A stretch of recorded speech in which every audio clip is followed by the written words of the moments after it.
born, and just like the closeness of all of that.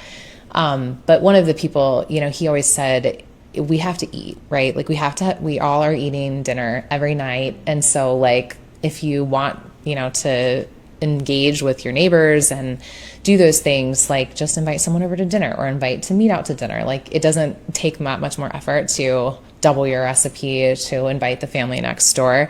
And we sort of learned that somewhat through the hard way a little bit. In our last community, we lived next door to these wonderful people for almost 8 years. And we ended up moving, and they had told us like, oh, if you ever need anything, like, don't worry, or let us know if you need anything or need a place to stay, because we had to live somewhere else for 6 months before we could get into our house. And then it was like even longer than that. And so we came back and said, hey, like remember when you said that if we need anything, like let us know. And we were like, could we live with you for like 2 months? And like, this was like 2 adults and 2 kids. And like, one of them was a crazy 6-month-old baby that was all over the place, or not. Maybe he was probably a little older than that by then. Anyways, maybe 9 months, but, they said yes. And they were like the most like hospitable people. And they let us live in the upstairs of their house. They had 3 bedrooms upstairs and their bedrooms downstairs for 2 months.